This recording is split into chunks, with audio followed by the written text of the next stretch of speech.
नाज़रीन, थाणो बुला खान में रूहानी बुजुर्ग हज़रत शेख बाजिद जो सालियानो उर्स के सिलसिले में सूफियाने राग रंग की महफ़िल मुनक़िद कराई वई। रिपोर्ट कयो आहे शहबाज़ अली उमरानी।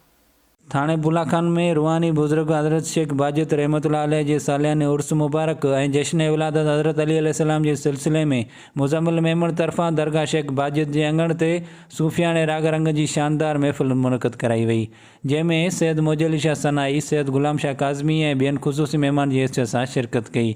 जॾहिं त महफ़िल में क़सीदा ख़्वाननि मुमताज़ ख़ासकिली, लाल मोहम्मद ख़ासकिली, जावेद ख़ासकिली, रुस्तम ख़ासकिली, रजब बलोच ऐं ॿियनि क़सीदा पेश कया। सूफियाने राग रंग जी महफ़िल में सूफ़ी फ़नकारनि सैयद अलावर शाह, ख़ादिम बिरामाणी, रियाज़ खोसो, जानी चांडियो सूफ़ी कलाम पेश करे ख़ूबदाद हासिल कयो। शानदार महफ़िल में कोस्तान समेत सन, मांजंद, शालमाणी, कोटड़ी, जामशोरो, थाणो बुलाखान, हैदराबाद समेत मुख़्तलिफ़ इलाइक़नि खां वॾे अंग में माण्हुनि शिरकत कई। उन मौक़े ते प्रोग्राम में शरीक माण्हुनि आवाज़ टीवी न्यूज़ सां ॻाल्हाईंदे चयो त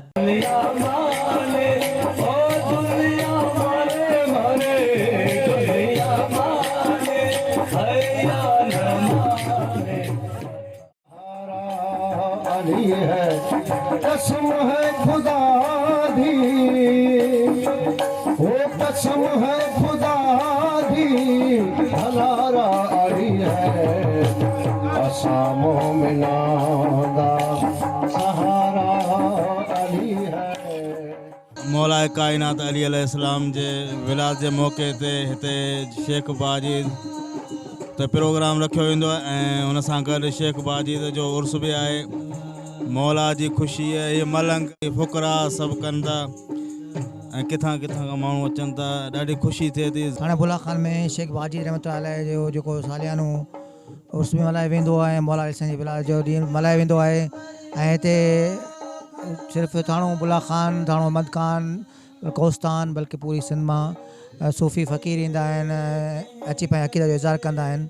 शेख बाजी रहमतुल्लाह अलैह ते ही सदाईं हर साल मौला अली अलैहिस्सलाम जो जश्न मल्हायो वेंदो आहे ऐं काफ़ी कोहिस्तान त ठहियूं पर पूरी सिंध जी हिते मौलाई मलंग मस्ताना हिते ईंदा आहिनि ऐं तमामु बहितरीन सुरीला क़सीदा कौल ऐं मौला जे शान में जेके फ़नकारनि मौला जो क़सीदा चई मौला के भेटा ॾिना। जो आमद जो ॾींहुं हूंदो आहे, असां कोहिस्तान में इहो मल्हाईंदा आहियूं शेख बाजिद बादशाह ते। ऐं असां सभु रूह फुकरा जेके असांजा मौलाई आहिनि जेके ईंदा आहिनि, तमामु दुआऊं पेज़ वठी वेंदा आहिनि, मौला जो जश्न मल्हाईंदा आहियूं। जश्न विलादत मौला अली मुश्किल कुशा हैदर करार जी यादि में असां हिते सूफ़ी राग जी महफ़िल कंदा आहियूं हज़रत शेख बाजिद रहमतुल्लाह बरीअ ते। ऐं उन में सरपरस्त आला सैयद मोजली शाह सनाई ईंदा आहिनि जेके महफ़िल खे चार चंड लॻाईंदा आहिनि ऐं असां मौला अलीअ जो जश्न एडवांस में मल्हाईंदा आहियूं।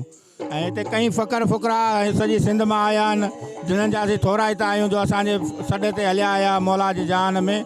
हिननि चयो त हज़रत शेख बाजिद रहमतुल्लाह अलैह जो सालियानो उर्स मुबारक ऐं जश्न विलादत मौला अली अलैहिस्सलाम असां भरपूर जोश जज़्बे सां मल्हाईंदा आहियूं। हिन प्रोग्राम में समूरी सिंध मां वॾे अंग में माण्हू शरीक थींदा आहिनि, मुख़्तलिफ़ सूफ़ी फ़नकार पंहिंजे फ़न जो मुज़ाहिरो कंदा आहिनि। हिननि चयो त हीउ प्रोग्राम तमामु बहितरीन नमूने सां थींदो आहे, हीउ प्रोग्राम शानदार आहे। कैमरामैन शिराज ख़ासकिले सां गॾु शहबाज़ उमरानी, आवाज़ टीवी न्यूज़, थाणो बुलाखान।